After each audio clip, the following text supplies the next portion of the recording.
नमस्कार, मैं हूं आलोक और आप देख रहे हैं सत्यहिंदी.com।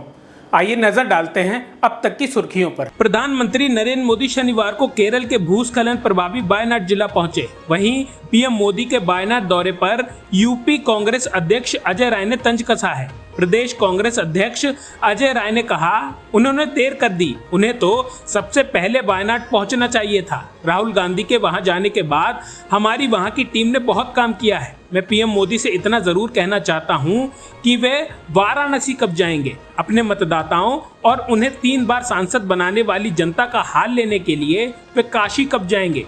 देश और वाराणसी की जनता जानना चाहती है। महाराष्ट्र में विधानसभा चुनाव को लेकर सभी पार्टियों ने कमर कस ली है। इसी के साथ ही कांग्रेस ने दिवंगत प्रधानमंत्री राजीव गांधी की 80वीं जयंती मनाने के लिए 20 अगस्त को मुंबई में एक मेगा रैली के साथ अपने महाराष्ट्र विधानसभा चुनाव अभियान की शुरुआत करने का ऐलान कर दिया है।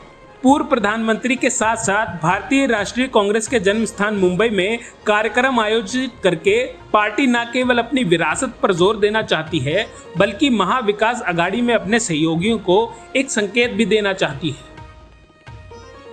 उत्तर प्रदेश के अयोध्या पहुंचे मुख्यमंत्री योगी आदित्यनाथ ने बांग्लादेश में हिंदुओं की स्थिति पर चिंता जताई है। सीएम योगी आदित्यनाथ ने बांग्लादेश की हिंसा पर कहा कि विपक्षी पार्टी अपने वोट बैंक को खिसकने के डर से बांग्लादेशी हिंदुओं की स्थिति पर चुप्पी साधे हुए हैं। सीएम योगी ने कहा, याद रखना जो बांग्लादेश में हो रहा है वो अभी थोड़ी सी सच्चाई है। वहाँ 90% जो हिंदू बचा है वह दलित समुदाय से आता है। वहाँ के हिंदुओं पर सबके होंठ सिले इसलिए हैं क्योंकि उनको मालूम है कि बांग्लादेश का हिंदू उनका वोटर नहीं है, वहाँ हिंदू है और हम सबका दायित्व है उनकी रक्षा करना।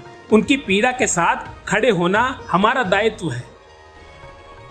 बांग्लादेश के चीफ जस्टिस उबैदुल हसन ने अपने पद से हटने की घोषणा कर दी है। उनका फैसला शनिवार को छात्रों के विरोध प्रदर्शन के बाद आया, जिन्होंने उन्हें और अपीलीय प्रभाग के जजों को दोपहर 1 बजे तक इस्तीफा देने का अल्टीमेटम जारी किया था।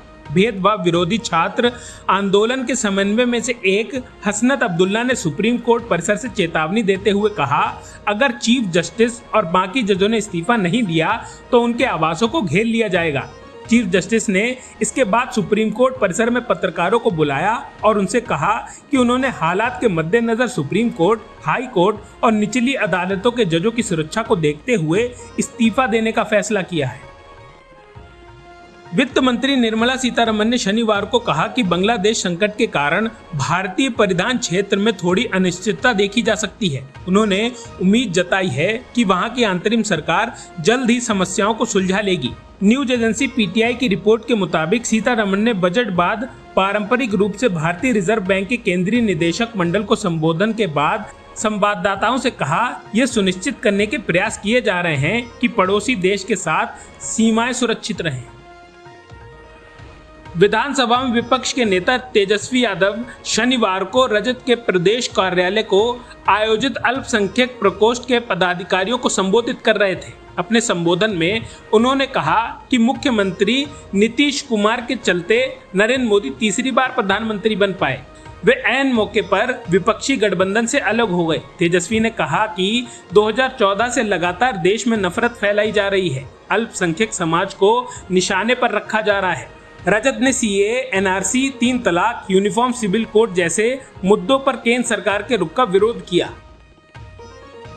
बीएसपी चीफ मायावती ने SC/ST आरक्षण पर सुप्रीम कोर्ट के आए फैसले के बाद लखनऊ में शनिवार को प्रेस कॉन्फ्रेंस की। उन्होंने इस दौरान केंद्र सरकार पर जबरदस्त जुबानी हमला बोलते हुए सुप्रीम कोर्ट में ठीक से पैरवी नहीं करने का आरोप लगाया है। मायावती ने कहा, केंद्र सरकार ने सुप्रीम कोर्ट में ठीक ढंग से पैरवी नहीं की। SC/ST के लोग अपने आप को ठगा महसूस कर रहे हैं। SC/ST में क्रीमी लेयर के बहाने आरक्षण खत्म करने की साजिश हो रही है। प्रधानमंत्री जी हवाई आश्वासन दे रहे हैं, आरक्षण को निष्प्रभावी किया जा रहा है, आरक्षण खत्म करने की नौबत आ गई है। कल बीजेपी सांसद का डेलीगेशन पीएम से मिलने आया था। अनुसूचित जातियों और अनुसूचित जनजातियों के आरक्षण को लेकर आए सुप्रीम कोर्ट की सिफारिश के बाद केंद्रीय मंत्रिमंडल ने इसे लागू करने से इनकार कर दिया। इसकी जानकारी देते हुए केंद्रीय सूचना एवं प्रसारण मंत्री अश्विनी वैष्णव ने शुक्रवार को कहा कि भीमराव अंबेडकर के दिए संविधान में क्रीमी लेयर के लिए कोई प्रावधान नहीं है। वैष्णव ने कहा, BR अम्बेडकर के दिए संविधान के अनुसार SC/ST आरक्षण में क्रीमी लेयर के लिए कोई प्रावधान नहीं है।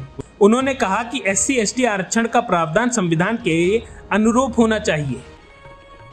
उत्तर प्रदेश में होने वाले 10 विधानसभा सीटों में उपचुनाव के लिए बसपा सुप्रीमो मायावती ने भी अपनी कमर कस ली है। बसपा सुप्रीमो मायावती ने यूपी उपचुनाव की तैयारियों को लेकर कल रविवार 11 बजे बैठक बुलाई है। इस बैठक में बसपा के पदाधिकारियों को भी बुलाया गया है। बसपा सुप्रीमो मायावती ने यूपी में होने वाले विधानसभा उपचुनाव को लेकर रणनीति बनाने के लिए ये अहम बैठक बुलाई है। इस बैठक में प्रदेश के जिला अध्यक्ष भी रहेंगे।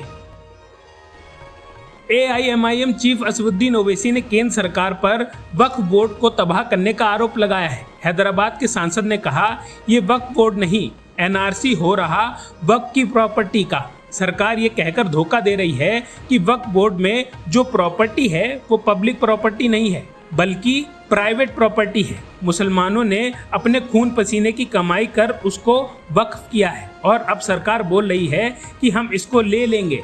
वक्फ मुसलमानों में एक धार्मिक परंपराओं में शुमार होता है। सरकार कलेक्टर राज से वक्फ पर कब्जा करना चाहती है। उन्होंने पूछा कि क्या कोई कलेक्टर सरकार के खिलाफ आदेश देगा।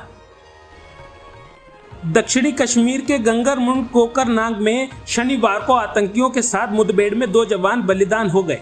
3 सैन्यकर्मी घायल हो गए हैं। घायल जवानों की हालत नाजुक बनी हुई है। अन्य सुरक्षा बलों ने आतंकियों को घेर लिया और दोनों तरफ से देर शाम तक रुक रुक कर गोलीबारी जारी थी।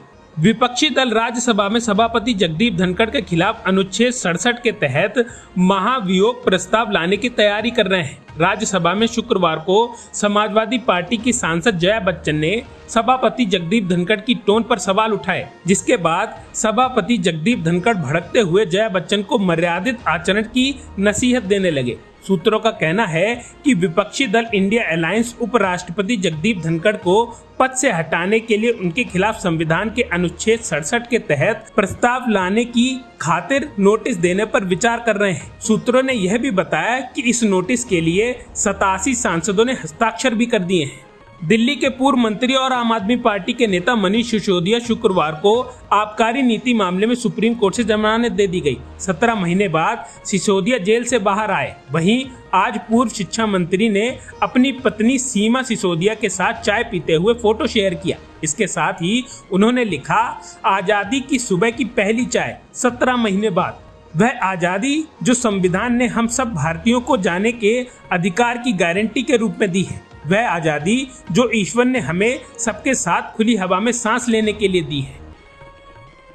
गजा में विस्थापित हुए बेघर लोगों के आवास वाले स्कूलों पर इजराइल के एक भीषण हवाई हमले में 100 से ज्यादा लोगों के चीथड़े उड़ गए हैं, जहां इस हमले में दर्जनों लोग घायल हो गए हैं। इजरायली डिफेंस फोर्स का कहना है कि उसने स्कूल में संचालित किए जा रहे हमास के कमांडर और कंट्रोल सेंटर को निशाना बनाकर हमला किया है। अल जजीरा की रिपोर्ट के मुताबिक गजा की सिविल डिफेंस एजेंसी का कहना है कि सुबह की नमाज के दौरान हुए इस हमले में मारे गए 100 से ज्यादा लोगों के शव बरामद किए गए हैं, लेकिन 35 शव इतने ज्यादा क्षतिग्रस्त या कटे फटे हुए हैं जिनकी पहचान नहीं की जा सकती है। भारत और मालदीव के बीच संबंधों में पिछले कुछ साल में आई खटास अब कुछ हद तक कम होने लगी है। मालदीव के साथ संबंधों पर विदेश मंत्री एस जयशंकर ने भी अपनी प्रतिक्रिया दी है। एस जयशंकर ने शुक्रवार को कहा कि मालदीव के साथ भारत की साझेदारी एक दूसरे के कल्याण और हितों के लिए मिलकर काम करने की गहरी इच्छा पर आधारित है। उन्होंने इस बात पर जोर दिया कि मालदीव के साथ संबंध भारत की पड़ोसी प्रथम नीति की आधारशिलाओं में से एक है। एस जयशंकर ने मालदीव के साथ द्विपक्षीय संबंधों को पुनर्निर्धारित करने के लिए शुक्रवार शाम को 3 दिवसीय आधिकारिक यात्रा पर माले पहुंचे थे। ब्राजील के साओ पाउलो में एक विमान हादसे का शिकार हो गया। इस हादसे में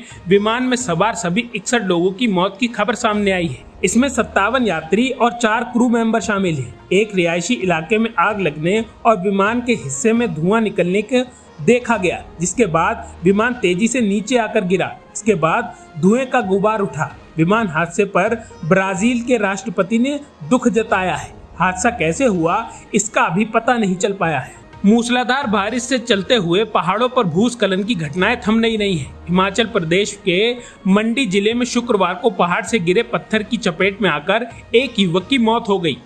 2 राष्ट्रीय राजमार्ग समेत 128 सड़कों पर यातायात ठप रहा। वहीं पंजाब और हरियाणा समेत 24 राज्यों और केंद्र शासित प्रदेशों में अगले 7 दिन बारिश होने का अलर्ट जारी किया गया है। ओडिशा में हरिकुंड बांध से पानी छोड़े जाने के बाद महानदी का जल स्तर बढ़ गया है।